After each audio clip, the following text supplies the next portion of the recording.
The battle for Bakhmut, which had raged for 9 months, had turned into trench warfare. No other city had been under siege so far in the Ukrainian war. Ukraine and Russia both suffered heavy losses, with thousands of soldiers killed. Russian President Vladimir Putin may be looking for alternative mercenary groups to replace Wagner fighters in Ukraine. Russian troops have been making very slow progress on Bakhmut over the last 6 months, despite deploying large numbers of troops and suffering heavy losses.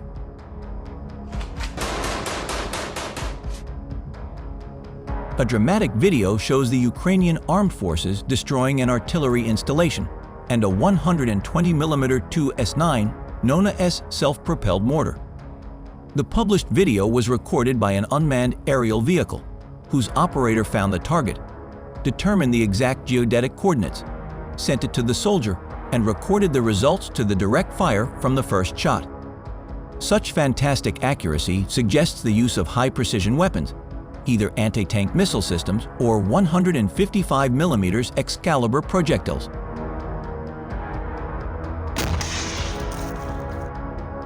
The army began calling the conflict the Bakhmut meat grinder amid the bloodshed, with Russian troops, many of them conscripts or prisoners recruited by Wagner's notorious mercenary group, forced to embark on suicide missions to drain Ukraine of resources.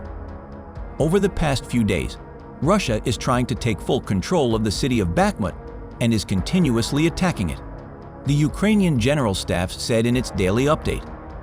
The Russians carried out unsuccessful attacks near Bohdunivka and Ivanivsk. Ukraine has also repulsed about 15 enemy attacks in this area over the past day. A Ukrainian soldier who exchanged text messages with CNN, which is stationed near Bakhmut, said intense fighting was raging in downtown Bakhmut. A Telegram channel shows the Ukrainian Armed Forces destroying the Russian invaders' BMP-1 infantry fighting vehicle with the help of a kamikaze FPV drone. The video, edited from footage captured by an ammunition barrage and control drone, shows a direct hit with an explosion that can quickly damage or incapacitate an armored vehicle.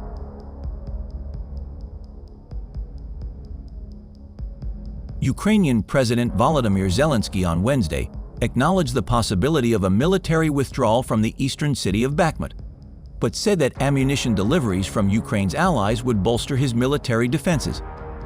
Zelensky said the situation in Bakhmut was the most difficult in the country. The city was under attack by Russian troops for months.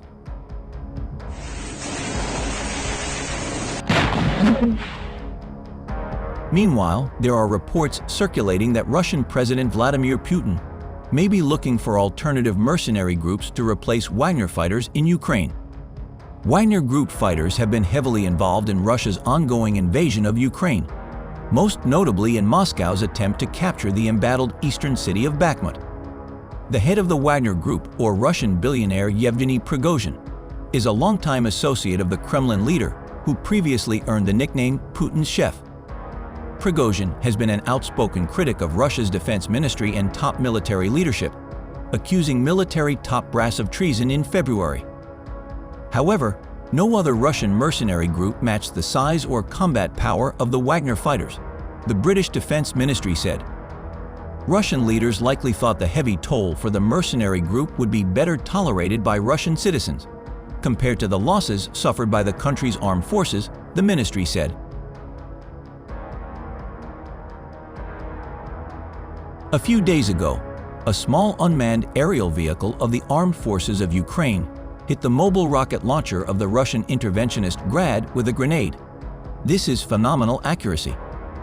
People's Deputy and volunteer Yuri Moiseyin indicated that it was the BM-21 Grad anti-aircraft missile system.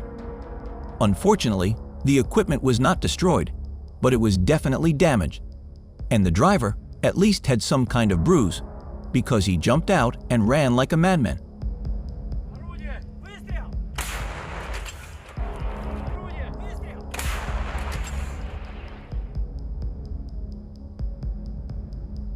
Heavy fighting continues across Ukraine more than a year after Russian President Vladimir Putin ordered an invasion of the country in late February 2022. On Saturday, the Institute for the Study of War, ISDU, assessed that Russia's winter offensive objective of capturing the Donetsk and Luhansk regions by the end of March had failed. However, Putin's troops may have the upper hand in Bakhmut, as Ukrainian President Volodymyr Zelensky acknowledged on Wednesday that his troops could be pulled out of the city if they are surrounded. On the other hand, it is stated that Russian troops have not experienced a shortage of ammunition in eastern Ukraine, despite the statements of the Wagner Group about a lack of projectiles at the front, said Serhiy Cherevety, spokesman for the Eastern Military Command of Ukraine. We have repeatedly said that there is no deficit of shells where the enemy is concentrating its efforts. These are the Bakhmut, Kupiansk, and Lyman areas, Cherevety said on national television, as quoted by the Ukrainska Pravda news agency. According to Cherevety, Russia shelled the main Ukrainian town of Bakhmut 245 times over the last 24 hours. 21 clashes between Ukrainian and Russian troops were reported in the area, killing 88 Russian soldiers and wounding 124 others.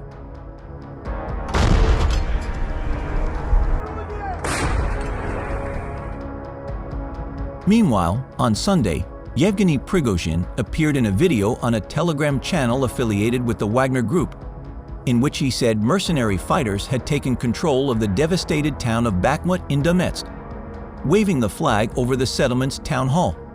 Reports of Russian control of Bakhmut are rejected by Ukraine. Early Tuesday, the General Staff of the Ukrainian Armed Forces said Russia was continuing its attempts to seize Bakhmut, with Ukrainian forces repelling 32 attacks in the area over the previous 24-hour period.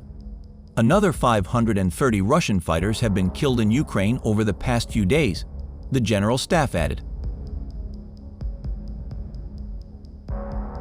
On Monday, Russia's defense ministry said up to 285 Ukrainian military personnel had died fighting towards Donetsk, without mentioning the reported losses in Bakhmut. On the Avdiivka and Marinka directions, the Russians launched a fruitless offensive in the Novokalinovoy, Avdiivka, and Marinka areas. Drones are actively used to adjust artillery fire, and at Limansky, the Russians led a fruitless offensive in the area of the Nevsky settlement and the Serebryansky forestry. In total, Russia launched 3 missiles and 21 airstrikes. More than 35 anti-aircraft shells were fired at the positions of our troops and civilian infrastructure in populated areas. The possibility of launching missiles and airstrikes across the territory of Ukraine remains high,